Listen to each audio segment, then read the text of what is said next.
भारतीय अंतरिक्ष अनुसंधान संगठन इसरो भारत सरकार की अंतरिक्ष एजेंसी है, जिसकी स्थापना 1969 में हुई थी। बेंगलुरु में मुख्यालय वाले इसरो ने अंतरिक्ष प्रौद्योगिकी और अन्वेषण में महत्वपूर्ण प्रगति की है। इसने संचार, रिमोट सेंसिंग और नेविगेशन के लिए उपग्रहों के प्रक्षेपण सहित कई मील के पत्थर हासिल किए हैं। उल्लेखनीय उपलब्धियों में 2014 में मार्स ऑर्बिटर मिशन मंगलयान और चंद्रमा पर चंद्रयान मिशन शामिल हैं। इसरो अपने लागत प्रभावी दृष्टिकोण के लिए जाना जाता है और अंतरिक्ष विज्ञान और उपग्रह प्रौद्योगिकी में अपने योगदान के लिए अंतर्राष्ट्रीय मान्यता प्राप्त की है।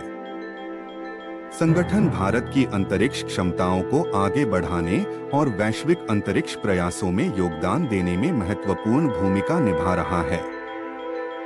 एक बार बेंगलुरु के हलचल भरे शहर में दूरदर्शी वैज्ञानिकों और इंजीनियरों का एक समूह एक साझा सपने के साथ आया, ब्रह्मांड की खोज करने और अंतरिक्ष में भारत की उपस्थिति को आगे बढ़ाने का सपना। इसने 1969 में भारतीय अंतरिक्ष अनुसंधान संगठन या इसरो की स्थापना को चिह्नित किया। अपने शुरुआती वर्षों में इसरो को वित्तीय बाधाओं और तकनीकी सीमाओं सहित कई चुनौतियों का सामना करना पड़ा। हालांकि जुनून और दृढ़ संकल्प से प्रेरित होकर टीम एक ऐसी यात्रा पर निकल पड़ी जो अंततः देश की नीति को नया आकार देगी। इसरो के प्रारंभिक मिशन संचार, मौसम पूर्वानुमान और रिमोट सेंसिंग के लिए उपग्रह प्रौद्योगिकी का उपयोग करने पर केंद्रित थे।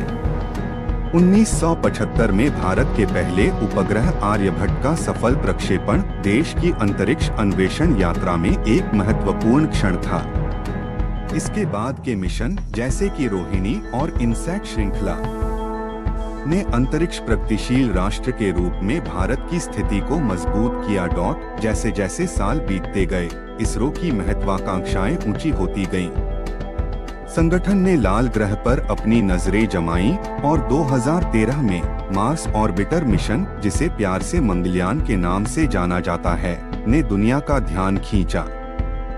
भारत मंगल ग्रह की कक्षा में पहुंचने वाला पहला एशियाई देश बन गया और अपने पहले ही प्रयास में ऐसा करने वाला दुनिया का पहला देश बन गया, जो अंतरिक्ष अन्वेषण में इसरो की शक्ति को प्रदर्शित करता है। 2008 में लॉन्च किए गए इसरो के चंद्र जांच चंद्रयान-1 ने चंद्रमा की सतह पर पानी के अणुओं के साक्ष्य सहित महत्वपूर्ण खोजें की। इससे न केवल खगोलीय पिंडों के बारे में मानवता की समझ बढ़ी, बल्कि इसरो को अंतर्राष्ट्रीय अंतरिक्ष अनुसंधान सहयोग में एक प्रमुख खिलाड़ी के रूप में भी स्थापित किया गया। सामर्थ्य और दक्षता के प्रति इसरो की प्रतिबद्धता ध्रुवीय उपग्रह प्रक्षेपण यान PSLV, एक विश्वसनीय और लागत प्रभावी रॉकेट के विकास के साथ स्पष्ट हो गई। PSLV ने विभिन्न देशों के उपग्रहों को लॉन्च करने के लिए एक वर्कहॉर्स के रूप में वैश्विक मान्यता प्राप्त की, जिससे वाणिज्यिक अंतरिक्ष प्रक्षेपण बाजार में भारत की प्रतिष्ठा मजबूत हुई। संगठन ने भारी पेलोड ले जाने में सक्षम GSLV Nk3 के प्रक्षेपण के साथ सीमाओं को आगे बढ़ाना जारी रखा। इस विकास ने चंद्रयान-2 मिशन जैसी महत्वाकांक्षी परियोजनाओं के लिए मार्ग प्रशस्त किया, जिसका उद्देश्य चंद्रमा के दक्षिणी ध्रुव क्षेत्र का पता लगाना था। इसरो की सफलता की कहानी उसकी तकनीकी उपलब्धियों से भी आगे तक फैली हुई है।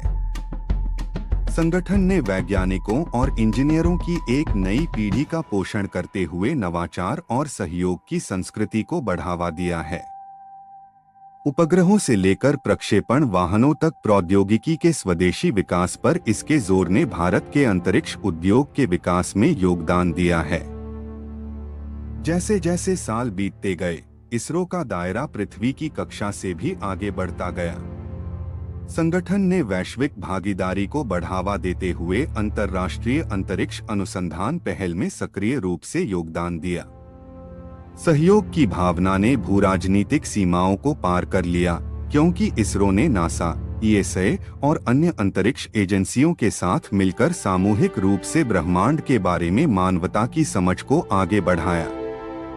इसरो की कहानी दृढ़ता, नवीनता और उत्कृष्टता की निरंतर खोज में से एक है। मामूली शुरुआत से संगठन अंतरिक्ष अन्वेषण और उपग्रह प्रौद्योगिकी में भारत की क्षमताओं का प्रदर्शन करते हुए एक वैश्विक अंतरिक्ष नेता बन गया है। जैसे जैसे इसरो सितारों तक पहुंच रहा है, इसकी कहानी महत्वाकांक्षी वैज्ञानिकों के लिए प्रेरणा और सपनों की शक्ति, समर्पण और अदम्य मानवीय भावना का प्रमाण है।